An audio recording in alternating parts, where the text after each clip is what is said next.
오늘 말씀의 제목은 고난 시리즈 12번째 고집과 아집이 있는 자에 대한 하나님의 심판이라는 주제를 가지고 말씀을 전합니다. 말씀을 전하고자 합니다. 고집과 아집이 있는 자에 대한 하나님의 심판. 감리교를 창립한 그 분이 계신데 그분 이름은 요한 웨슬레이입니다. 그 요한 웨슬레의 어머니 이름이 수제너라는 이름인데, 이 어머니가 어릴 적부터 자녀 교육에 대한 가치관을 가지고 있었는데, 그는 특별히 자녀 교육에 대해서 이렇게 얘기를 했습니다. 자녀들의 고집을 꺾어라. 이것을 빨리 꺾으면 꺾을수록 더욱 좋다. 만약 자녀들의 고집을 꺾지 않는다면 자녀들은 버려야 할 잘못된 악습으로 자녀들을 기르게 된다. 그리고 자녀들을 멋대로 내버려 두는 부모는 자녀들로 하여금 마귀의 일을 하게 하는 사람이요, 신앙을 무의미하게 하는 사람이요, 구원을 불가능하게 하고 자녀들의 영혼과 육신을 멸망케 한다. 그러니까 어릴 적에 자녀들의 고집을 꺾으라는 거예요. 자녀들 중에서 고집이 센 사람들이 있죠. 우리 센 아이들이 있을 거예요. 자, 우리 친구들 한번 손 한번 들어볼 거예요. 나 고집이 좀 세다 하는 친구 손 들어보세요. 없어? 고집이 세. 자녀들의 고집을 꺾어야 된다라는 거예요. 그렇게 꺾지 않으면 자녀들로 하여금 불신앙에 거하게 만들고, 그리고 궁극적으로는 그들의 영혼과 육신을 멸망케 한다. 왜냐하면 여러분, 자녀들의 고집을 꺾지 않으면 나중에 이 자녀들이 부모를 이겨먹어요. 그 부모를 꺾게 돼요. 부모를 꺾은 사람은 나중에 누구를 이겨먹느냐? 하나님을 꺾으려고 그래요. 자기가 부모에게도 꺾이지 않았는데 하나님께 꺾이겠어요? 안 꺾이죠. 그래서 하나님을 꺾으려 하기 때문에 궁극적으로는 그가 멸망을 당하게 된다. 여러분, 고집이라는 단어는 한국말 사전학적으로 보면은 고자가 굳을고 집자가 잡을 집이에요. 그래서 굳게 잡다라는 말이에요. 무엇을? 자신의 뜻과, 그리고 자신의 주관과 자신의 의견과 자신의 생각을 굳게 하고 내세운다라는 말입니다. 그러니까 자신의 생각과 의견을 굽히지 않는 거예요. 근데 그러면 왜 고집과 아집, 비슷한 말인데 이 아집이란 말을 썼습니까? 이 아집은 잘못된 줄을 알고도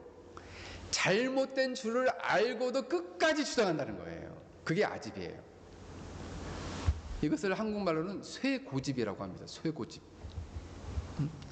그래서 의견을, 자신의 생각과 주장을 끝까지 주장하는 사람을 뭐라고 하느냐? 고집불통이라고 한다. 왜냐하면 불통이에요. 이 소통이 되질 않아요. 끝까지 주장하는 사람. 그래서 여러분, 결혼 생활할 때 이제 이 이혼의 첫 번째 이유가 뭐냐면은, 요즘 이 MZ 세대들이 결혼하면 3년 안에 이혼하는 경우가 많다는 거예요. 그래서 알고 보니까 어떤 것 때문에 그러느냐? 소통이 안 돼서, 고집불통이어서. 고집이 센 사람은 자신의 의견을 굽히지 않기 때문에 접점을 찾기가 어려운 거예요. 그래서 이혼하게 된다는 거예요. 그래서 고집을 끝까지 피우면은 우리가 뭐라 그래요? 너무나 고집을 끝까지 피우면 똥고집이라고 그래요. 똥고집. 끝까지 고집을 피운다. 잘못된 줄 알고도 고집을 피우는 것은 아집이고, 자기 의견을 계속 내세우기를 좋아하는 사람은 고집이고, 그것을 끝까지 내세우는 사람은 고집불통이고, 지나치게 계속 자신의 의견과 주장과 뜻을 관찰하려고 하는 사람은 똥고집이다. 근데 이런 사람들에 대해서 보통 사람들이 나는 자존심이 강해서 내가 고집이 센 거야, 이렇게 얘기를 한다는 거예요. 최근에 학자들이 이 고집의 문제를 연구를 하니까, 이 고집의 문제는 이게 사실 원래 그 사람이 고집스러워서 그러다기보다는 생리학적으로 이것을 해석한 거예요. 뇌에 있는 전두엽이, 뇌에 이렇게 이 앞쪽을 전두엽이라고 하는데, 이 전두엽이 퇴화가 돼가지고 고집이 세진다. 그래서 나이가 들면 들수록 이 전두엽이 퇴화가 돼가지고 의사를 결정하거나 가치를 판단할 때 유연성과 그리고 창조성이 떨어지게 된다는 거예요. 나이가 들수록. 그래서 나이가 들수록 고집이 세진다는 거죠. 그럼 어린아이들은 왜 고집이 세냐? 이 전두엽이 발달 안 해서 고집이 세다는 거예요. 근데 저는 정말 그럴까 생각해요. 정말 그럴까? 이 전두엽이 퇴화가 되거나 전두엽이 발달이 안 돼가지고 고집이 센 걸까 생각을 해봅니다. 아니, 왜 그러냐면, 그러면 어린아이들은 모두 다 고집이 세야 되잖아요. 발달이 안 됐으니까. 고집이 안 센 애들이잖아요. 안 센 사람. 나이가 들어서도 고집이 안 센 사람 있잖아요. 이 전두엽이 퇴화가 됐는데도 고집이 안 센 사람이 있잖아요. 저는 별로 고집이 안 세거든요. 네. 고집이 별로 안 센 편이에요. 물론 이제 중요한 문제에 있어서는 그 중요도에 따라서 비본질적인 문제에 대해서 그렇게 크게 주장하거나 그런 걸 별로 좋아하지 않습니다. 그러니까 여러분, 이 고집의 문제는 생리학적인 문제라기보다는 죄의 본성의 문제다 이거죠. 인간 안의 마음 안에 있는 인간의 죄된 본성의 문제이지 이게 생리학적인 문제가 아니라 이거죠. 바로 오늘 성경을 통해서 바울은 누구에 대해서 얘기하냐면 고집스러운 유대인에 대해서 얘기합니다. 그래서 그 유대인이 왜 고집스러운가? 죄에 관련되어 있다는 거예요. 오늘 본문의 배경을 보면 지난주에도 설명을 드렸듯이 로마서 1장 18절에서 32절까지는 이방인의 불의와 그리고 불경건에 대한 하나님의 심판과 진노에 대해서 말한다면, 오늘 로마서 2장 1절부터 3장 8절까지는 유대인에 대한 그들의 그들의 불의와 불경건, 그리고 거기에 대한 하나님의 진노를 다루고 있다, 이렇게 말씀드릴 수 있습니다. 그런데 비단 오늘 본문을 보면 로마서 2장에 보면은 첫째는 유대인에게요, 둘째는 그리고는 헬라인에게로라. 그 얘기는 뭐냐면 유대인이나 헬라인이나 다 해당된다. 그 헬라인은 이것을 좀 더 해석학적으로 보면은 모든 사람을 가리켜요. 이방인을 대표하는 것이 헬라인이기 때문에, 그러면 하나님을 떠나 살아온 모든 사람들, 유대인을 비롯한 모든 사람들이 똑같은 문제에 걸려 있다는 거죠. 어떤 문제에 걸려 있느냐? 바로 이 고집의 문제에 걸려 있다. 오늘 2장 1절부터 11절까지 보면 이 유대인들에 관련돼서 하나님이 어떤 문제에 대해서 진노하고 계시는가? 세 가지에 대해서 진노하십니다. 첫 번째는 오늘 1, 2절을 보면 그러므로 남을 판단하는 사람아, 남을 판단한다는 것으로 내가 너를 정죄함이니. 여러분, 내가 하나님의 심판을 피할 줄 아느냐? 여기 보면은 판단에 대한 내용이 나와요. 원문에 보면 이 판단이라는 단어는 크리마라는 단어가 쓰였는데, 결정하다, 판단하다, 심판하다, 처벌하다, 이런 말이에요.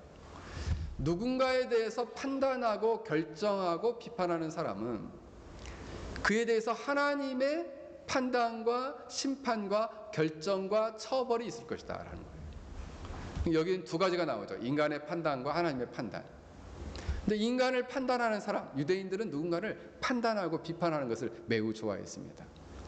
그런데 누군가를 비판하고 판단하는 사람, 누군가를 판단하여 비판하여 비방하는 사람은 하나님께 똑같은 판단을 받게 된다는 거예요. 여기 보면 하나님의 판단은 몇 가지로 나오는데, 하나님의 판단은 의로운 판단이다. 인간이 피하고 싶어도 피할 수 없는 판단이다.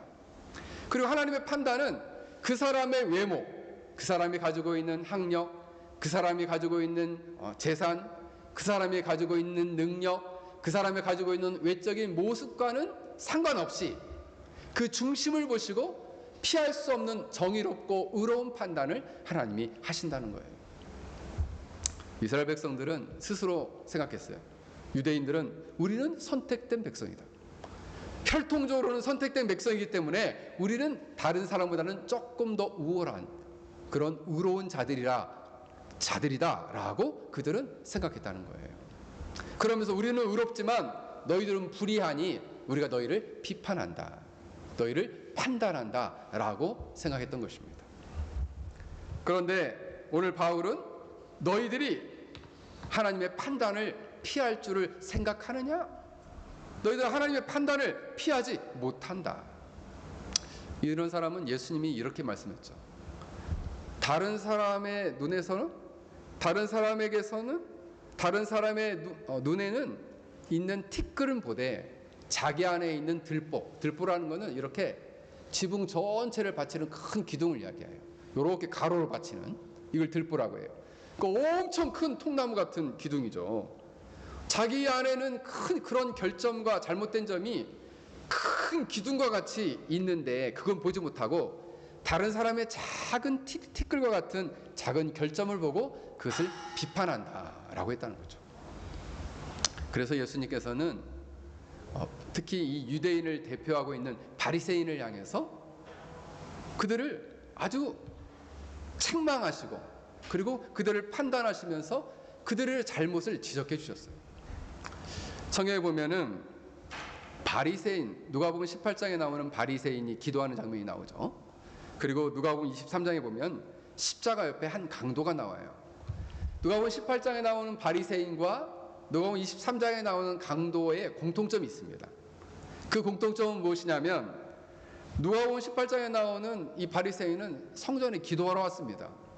근데 기도할 때 어떻게 기도하느냐? 하나님, 나는 다른 사람, 곧 토색과 빼앗는다는 것을 말해요. 불의와 간음하는 자 같지 아니하고 저 세리 같지 않음을 감사합니다.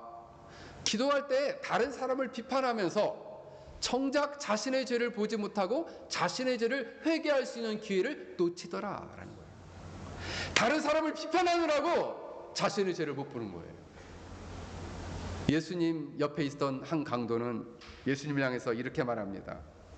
내가 그리스도가 아니냐? 너와 우리를 구원하라! 이렇게 얘기합니다. 그때 옆에 있는 강도가 내가 동일한 정죄를 받고서도 하나님을 두려워하지 않느냐? 우리는 행한 일에 대한 상당한 보응을 받았지만 이 사람이 행한 것은 옳지 않은 것이 없다. 예수님 옆에 있던 한 강도도 자신의 죄를 돌아보고 주님, 제가 죄인입니다. 주님께서 낙원에 계실 때 저를 생각해 주십시오 라고 자신의 죄를 돌아봐야 되는데 정작 자신의 죄를 회개할 기회를 놓치고 예수님을 비방하고 있더라는 거예요. 그래서 다른 사람을 비판하고 비방하는 데 열중한 나머지 자신의 죄를 회개하고 자신의 죄를 돌아보지 못하더라. 그래서 일생일대에 자신의 죄를 회개할 수 있는 기회를 놓쳤다는 거예요. 얼마나 어리석고 안타까운 일입니까? 사랑하는 성도 여러분, 자신이 누구인지를 정확히 모르는 사람은 남을 비판하기를 좋아합니다. 왜냐하면 자신은 의롭고 다른 사람보다는 보다 인생을 올바로 살고 있다라고 생각하기 때문이에요. 그러나 여러분은 항상 생각할 때 지혜로운 사람은 하나님이 나를 어떻게 보시나, 하나님의 판단 앞에 나는 어떠한 모습으로 서 있는가를 항상 생각하는 사람은 다른 사람을 생각할 때 하나님의 시선을 가지고 보려고 한다는 것이지 자기의 생각으로 그냥 판단하고 비판하지 않는다는 거예요. 사랑하는 성도 여러분, 그러므로 겸손하게 우리는 다른 사람을 비판하기 이전에 하나님의 판단 앞에 나는 어떠한 모습으로 서 있는가를 그 자신을 정확히 살피고 거기에 민감할 수 있는 신자들이 되기를 주의 이름으로 간절히 축원합니다. 두 번째로 보면 이 유대인들은 하나님의 오래 참으심, 하나님의 인자하심을 오해하고 멸시하며 자신의 형통함을 자랑했다라는 것입니다. 4절에 보면 이렇게 말씀합니다. 혹 내가 하나님의 인자하심이 너를 인도하여 회개케 하심을 알지 못하여 그의 인자하심과 용납하심과 길이 참으심을 풍성함을 멸시하느냐. 여러분, 이 사람은 어떤 사람이냐면 다른 사람은 막 병에 걸리는데 자기는 너무 건강해요. 다른 사람은 다 사업에 실패하고 경제적으로 어려운데 자기는 너무나 형통해. 너무 잘 돼요. 너무 잘 돼. 그리고 어떤 사람은 교통사고가 나가지고, 그러니까 교통사고가 나가지고 어떤 사람은 팔이 끊어진 사람도 있고 또 장애를 안고 사는 사람이 있는데 자기는 아무리 세게 막 고속도로를 갔다가 막 160km 달려도 사고 한 번이 안 나는 거예요. 그러니까 하나님이 나를 엄청 사랑하시고 하나님이 나를 갖다가 되게 잘 봐주시나 보다. 내가 정말 잘 살고 있나 보다. 이렇게 착각을 하더라는 거죠. 근데 오늘 성경은 이에 대해서 뭐라고 얘기하냐면 길이 참으시고 용납하시고 그리고 인자하심이라는 단어가 클레스토스라는 단어인데 친절하고 선하게 대하시다.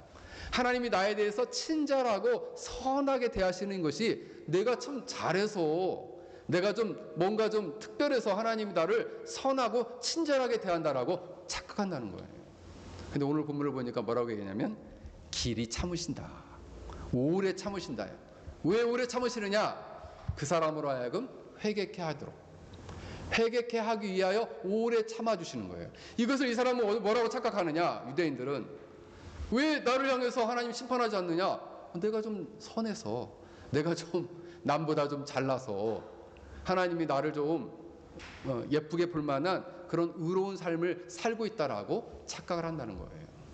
유대인들이 그래서 심지어는 이렇게 착각한 나머지 심지어는 하나님의 경고를 듣고도 돌이켜서 회개하지 않더라.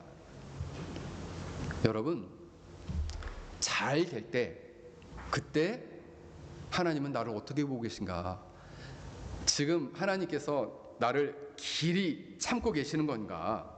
아니면은 내가 정말 하나님 앞에서 겸비하고 하나님을 의지하니까 하나님이 나에게 복을 주시는 것인가를 잘 판단해야 돼요. 그런데 유대인들은 하나님이 그냥 오래 참아주시는 것을 자신들이 의롭고 선해서 오래 참아주신 것이라 생각했다는 거예요. 사실 그 이유는 그들로 하여금 회개케 하기 위함이었는데 이것을 생각하지 못했다. 사랑하는 성도 여러분, 우리가 만약 이런 하나님의 경고를 듣고도 돌이키지 못한다면 나중에는 피할 수 없는 하나님의 심판에 직면하게 될 것입니다. 셋째로 이 유대인들은 5절에 보면 다만 내 고집과 회개하지 아니하는 마음을 따라 라고 말씀하고 있습니다. 이 고집과 회개하지 않는 마음을 따라 계속해서 그 마음을 따라 행하며 살아가더라 라는 거예요. 고집과 회개하지 않는 마음. 원문에 보면 이 고집이라는 단어는 스클레로테스라는 단어가 쓰였는데 이 단어의 의미는 굳은 마음, 고집, 돌처럼 단단해진 마음 이것을 뜻합니다. 그러니까 완고하고 단단해진 마음을 말해요. 완고하고 단단해진 마음. 그래서 일명 이것을 뭐냐면 죄에 대해서도 이게 죄인지 아닌지도 잘 모르는 그런 마음. 그래서 죄든 아니든 상관없다. 나는 내 생각과 내 감정과 나의 주관과 나의 뜻과 내 계획대로 나는 내 인생을 산다! 이렇게 생각하는 거죠. 이것을 일명 영적 경화증이라고 그래요. 경화증이라는 게 단단해진, 영혼이 그냥 단단해진 거죠. 안 좋은 쪽으로. 견고함과 단단함은 달라요. 견고하라는 것은 어떻게 표현하면 좋냐면 이렇게 앞에 있는 우리 교회 앞에 큰 나무가 있잖아요. 큰 아람들이 나무가 뿌리를 깊이 내리고 그리고 이렇게 뿌리를 깊이 내린 가운데 이렇게 건실하게 잎과 열매를 맺으면서 이렇게 서 있는 것을 견고하다 그래요. 근데 단단하고 굳어 있다라는 것은 그냥 시멘트와 같은 곳에 쇠꼬챙이 하나 꽂아 있는 듯한 느낌이에요. 그러니까 그 마음이 그렇게 돌처럼 굳어 있는 상태를 말합니다. 이런 사람들은 끝까지 고집스럽게 자기 인생을 주장하고 살아간다는 거예요. 하나님 뜻과는 무관하게. 여러분, 카리브해에 마르티니크라는 섬이 있는데 이 섬에는 몽플레라는 산이 있었습니다. 근데 이 몽플레라는 산에는 화산이 있었어요. 화산. 근데 어느 날 보니까 이제 이 화산에서 갑자기 연기가 뽀글뽀글 나고 유황 냄새가 이제 나기 시작했어요. 근데 이제 그 섬에 사는 사람들은 아예 걱정하지 마라. 절대 이 화산 터질 일이 1도 없다. 응? 근데 이제 보니까 또 동물들은 어떻게 알았는지 막 진해와 개미들이 나와서 막 도망가고, 또 구렁이들 막 큰 뱀들도 나와서 막 도망가고, 그랬는데도 걱정하지 마라. 근데 그 섬에는 당시 5월 11일 날에 큰 선거가 있었어요. 시장을 뽑는 아주 큰 선거가 있어가지고 지진이 날지 모른다, 화산이 터질지 모른다라는 것을 이 신문에 실지 못하도록 했어요. 누가 기고를 해도. 정치가들은 절대 화산은 터지지 않는다, 걱정하지 말고 선거 준비나 열심히 해라 그랬어요. 근데 실제로 그래서 신문에 크게 대문자막에 썼어요. 화산은 절대 터지지 않습니다. 걱정하지 마세요. 그 대신에 선거에 잘 집중하십시오. 이렇게 얘기했던 거예요. 그 사람들도, 전문가가 어떤 사람들 아무도 얘기를 안 하니까, 화산이 안 터진다고 하니까 사람들이 그냥 있었어요. 근데 선거를 앞두고 3일 전에 이 화산이 터졌습니다. 화산이 터져가지고 3만 명이 그 자리에서 죽었어요. 3만 명. 그리고 그 가까이 6km 가까이 있었던 한 시가 있었는데, 그 시에서는 2사람만 살아났어요. 감옥에 갇혀있던 사람 한 사람 살아나고, 구두를 수선한 사람 한 사람 살아나고, 2사람 살아났어요. 자연이 경고를 하고 있었죠. 뱀들도 도망가고 동물들도 도망가고 연기가 나고, 그리고 화산재가 날리는데도 불구하고 아니다, 화산은 터지지 않는다, 그렇게 고집을 피우는 거예요. 당시의 언론사, 정치인, 심지어 그 땅에 살고 있는 주민들까지도 화산은 터지지 않는다. 아니, 잘못된 줄 알고도 끝까지 주장하는 거예요. 그게 뭐예요? 아집이죠, 아집. 결국 그래서 어떻게 됐습니까? 소돔과 고모라 사람들처럼 불이 그냥 불덩이가 비처럼 쏟아져 가지고 다 타서 죽었어요. 사랑하는 성도 여러분, 이처럼 자신의 생각과 아집과 고집을 주장하며 굳은 마음을 가지고 살아가는 사람들은 그 고집을 꺾고 돌과 같은 마음을 깨트려야 합니다. 그리고 하나님의 경고에 귀를 기울여야 합니다. 그렇지 않으면 하나님의 무서운 심판에 그들은 직면할 수밖에 없다라는 것입니다. 둘째로 보면 그들은 회개하지 아니하는 마음입니다 라고 합니다. 회개치 않는 마음을 갖고 있었다. 원문에 보면은 아메타 노에토라는 단어가 쓰였는데, 아라는 게 노라는 뜻이거든요. 메타 노에토가 뭐냐면 회개하다는 거예요. 회개하지 않다. 그들은 잘못된 자리에 있으면서도 깨닫지 못하고 느끼지 못하고 의지적으로는 뉘우치지 않는 상태의 그 마음을 갖고 있더라라는 거예요. 심지어 어떤 사람은 그것이 잘못된 줄을 깨닫고도 굳은 마음 때문에 돌이키거나 뉘우치지 않더라, 그런 마음을 가지고 살더라라는 거예요. 그래서 경고합니다. 목사님이 경고하는 거죠. 하나님이 집사님을 징계하실 줄 모릅니다. 하나님의 손이 무섭게 집사님을 징계하실 줄 모릅니다. 아, 나 이제까지 편안했는데 하나님 나를 징계하신다고요? 아, 하나님의 그 매운 손맛 좀 내가 한번 좀 봐봤으면 좋겠습니다. 이렇게 얘기를 한다는 거예요. 왜 그럴까요? 고집과 아집 때문에. 아내가 그러는 거죠. 여보, 우리 이러다가는 하나님 우리를 심판할지 몰라. 빨리 돌이키고 우리가 하나님 의지하고 살아야 돼. 하나님이 어디 있어? 나는 망해도 할 수 없어. 나는 끝까지 내 길을 갈 거야. 이렇게 황소고집을 부린다는 거예요. 여러분, 황소 얘기가 나와서, 황소들이 고집이 세잖아요. 근데 어느 외양간에 황소가 있는데 불이 났어요. 이 주인은 이 불이 나가지고 이제 황소가 죽게 생겼으니 황소를 어떻게든 끄집어내려고 그러는데 얘가 안 나와. 아무리 뿔을 잡고 막 끌어내도 안 나와. 그랬더니 이 주인이 하도 황소가 안 나오니까 그 외양간에 있는 여물통, 밥통이죠, 먹이통을 발로 차가지고 엎어버렸어요. 그때서 비로소 내 밥통이 뒤집어지니까 내가 있을 곳이 아니구나 하고 그 황소가 나왔답니다. 여러분, 그제야 알아서 깨닫고 나온다는 거예요. 이 말은 어떤 얘기냐면, 만약 신자가 고집을 피고 아집을 가지고 돌이키지 않는 상태에 있으면 하나님이 그 사람의 여물통을 뒤집어 버린다는 거예요. 그 사람이 건강하다 싶으면은 그 건강을 치시고, 그 사람이 사업이 잘 된다 싶으면 그 사업을 엎으셔버리고, 그 사람이 사람들 관계를 많이 의지하면서 으쌰으쌰하면 그 관계를 깨트려 버린다는 거예요. 왜요? 소처럼 안 나오니까 그 여물통을 발로 차가지고 그냥 뒤집어 버리는 거죠. 그 왜 그럴까요? 하나님이 그 사람의 고집을 깨트리는 방법이에요. 그 얘기는 뭐냐면 하나님이 그럼 치신단 말입니까? 그래, 치신다는 얘기죠. 여러분 생각해 보세요. 살아있을 때 하나님이 징계를 받는 게 나아요, 죽어서 받는 것보다. 지금 징계를 받는 게 돌이킬 수 있는 가장 좋은 기회예요. 오죽하면 하나님께서 인생의 밥통을 뒤엎어버리겠습니까? 왜? 하도 고집을 피니까. 하도 회개치 아니하고 잘못됐음에도 그것을 알고도 그 길을 간다 이거예요. 죽으면 죽으리라 하고 그 길을 가는 거예요. 그 사람들이 참 미련하잖아요. 그래서 하나님 만나는 사람의 특징이 무엇입니까? 자기를 잘 꺾는 사람. 자기 생각이 하나님의 뜻과 배치되면 아유 이러면 안 되죠. 하나님 싫어하시는 거 하면 안 되죠. 자기의 잘못된 의지도 아유 하나님 기뻐하지 않는 일이면 바로 꺾는 거예요. 왜냐하면 하나님 만나는 사람의 특징이에요. 자기의 고집과 아집을 꺾는 거예요.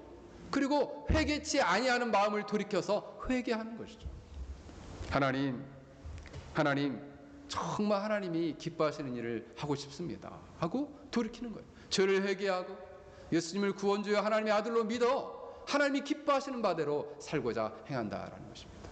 그렇다면 만약에 이렇게 고집과 아집, 황소집 고집을 가지고 살아가는 자들에 대한 하나님의 심판은 오늘 성경은 어떻게 주어진다고 말하고 있습니까? 두 가지를 말합니다. 첫 번째는 뭐냐면 2장 5절에 다만 내 고집과 회개하지 아니하는 마음을 따라 진노의 날 곧 하나님의 의로운 심판이 나타나는 그날에 임할 진노를 내게 쌓는도다. 회개치 아니하고 고집대로 살아가는 사람들에서 하나님의 진노를 쌓아놓는다 말씀하고 있습니다. 아니 목사님 하나님이 치신다고 하는데 나 멀쩡한데요? 지금 쌓아놓고 계신 거예요. 뭐를? 하나님의 진노를 차곡차곡 마치 큰 댐이 있으면 그 댐에 물을 채우듯이 하나님의 진노를 차곡차곡 쌓아놓는 거예요. 그럼 언제 그 진노를 쏟으시려고요? 진노하는 그날에, 심판의 그날에. 이것은 그 사람의 개인적인 종말이 될 수도 있고 역사적인 종말이 될 수도 있어요. 그때 하나님께서 한꺼번에 이 수문을 열듯이 확 하고 하나님의 진노를 쏟아내시겠다 말씀하고 있습니다. 우리 어릴 적에 이제 우리 보통 아빠들이 엄격한 가정의 아빠들이 있죠. 물론 저는 사실 엄격한 아빠는 아닌데 엄격한 아빠들은 아이들을 교육할 때 너 이 녀석 이렇게 잘못하면 너 이제 내일 두고 보자 라는 말이 제일 무서운 말이에요. 두고 보자. 지금 처벌하지 않고 두고 다음에 이 문제에 대해서 처벌을 하겠다 이런 거예요. 근데 그냥 그 자리에서 잘못했다고 그냥 혼나고 다음부터 그렇게 하지 마 하고 끝나면 잠을 편히 잘 텐데 내일 아침에 날 때린다고? 그럼 잠이 올까요 안 올까요? 우리 선유 잠이 올까 안 올까? 내일 아침에 막 아빠한테 매를 맞게 생겼어. 그럼 잠이 올까 안 올까? 잠이 안 올 것 같아.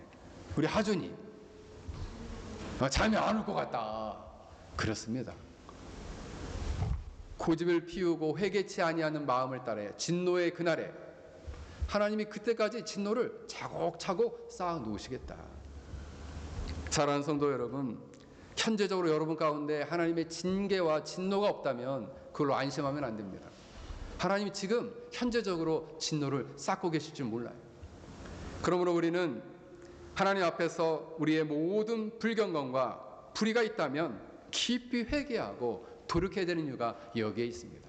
둘째로 하나님의 진노는 폭로하지 않고 가만히 은밀하게 덮어두신다 말씀하고 있습니다. 2장 16절에 보면 곧 나의 복음이 이른 바와 같이 하나님이 예수 그리스도로 말미암아 사람들의 은밀한 것을 심판하는 그날이라.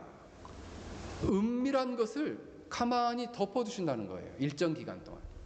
그래서 이 사람은 자신이 잘못한 게 있지만은 아직 드러나지 않기 때문에 나 잘못한 거 없어 하고 살게 한다는 거예요. 근데 그렇게 가만히 덮어두고 내버려 두는 것이 하나님의 무서운 진노이자 심판이라는 거죠. 그냥 마냥 하나님이 덮고 계시느냐? 언제까지 기다리시는 거예요? 심판의 날, 진노의 날까지, 은밀한 것을 심판하는 그 날까지 하나님은 기다리고 계신다라는 것입니다. 여러분, 하나님은 사실 우리가 숨기는 거 다 알고 계세요. 다 보고 계세요. 그래서 우리 마음 안에 있는 것을 사람들은 알지 못하지만은 하나님은 다 보신다는 거예요. 숨길 수가 없어요. 근데 왜 이것이 안 드러날까요? 드러나면 막 창피하기도 하고 수치스럽고 부끄러우니까 돌이킬 텐데 하나님은 왜 은밀하게 덮어두실까요? 마지막 진노하고 심판하기 위해서. 하나님은 은밀한 것을 다 하신다는 거예요. 중세의 어느 수도원에 원장님이 있었습니다. 근데 그 원장님은 한 수도 원생을 특별하게 좀 잘 사랑으로 돌봐줬어요. 그랬더니 다른 수도원생들이 그 사람을 질투했어요. 우리 원장님은 저 친구만 너무 좋아한다 이렇게 생각했어요. 어느 날 이 원장님이 이 수원생들에게 새 한 마리씩 나눠주면서 자, 아무도 없는 곳에서 은밀하게 이 새를 죽여가지고 다 데려와라, 가져와라 그랬어요. 그랬더니 다른 사람들은 다 조용한 곳에 가가지고 새를 죽여가지고 가져왔는데 이 원장님이 사랑했던 그 수도 원생은 그냥 새를 산채로 가져왔다는 거예요. 자네는 왜 이 새를 죽여서 가져오지 않고 산채로 가져왔나? 라고 물으니까 이 수도 원생이 이렇게 말했답니다. 원장님, 저는 아무도 보지 않는 곳을 찾을 수가 없어서 하나님은 어디든 계시잖아요. 다 보고 계셔서 하나님이 보고 계셔서 그냥 가져왔다는 거예요. 여러분, 그렇습니다. 하나님 앞에 우리가 숨길 수 있는 것은 아무것도 없다는 거예요. 단 하나도 숨길 수 없어요. 이것이 숨길 수 없고 그 죄에 대한 하나님의 진노를 차곡차곡 쌓아두시고 그리고 가만히 덮어두셨다가 진노의 그날에 그 사람의 고집과 회개치 않는 마음을 따라 하나님은 심판하신다라는 거예요. 사랑하는 성도 여러분, 오늘날 이런 고집스럽고 아집스러운 유대인들은 누구를 가리킬까요? 바로 하나님께 가까이 있다, 신앙적인 모습을 가지고 있는 예수님을 잘 믿는다라고 고백하는 사람들 중에 이런 유대인들이 많이 있다는 거예요. 자기 스스로는 구원을 받았다 생각하고 그리고 껍질뿐인 허울뿐인 믿음만을 가지고 살면서 여전히 하나님의 뜻과 계획과 마음과 의지보다는 자신의 뜻과 계획과 마음과 의지를 따라 행하고 자신의 고집과 아집을 따라 살아가는 자들, 그런 자들이 누구냐? 오늘날의 이 로마서 2장에서 말하고 있는 유대인들이요. 그리고 스스로 자신의 혈통을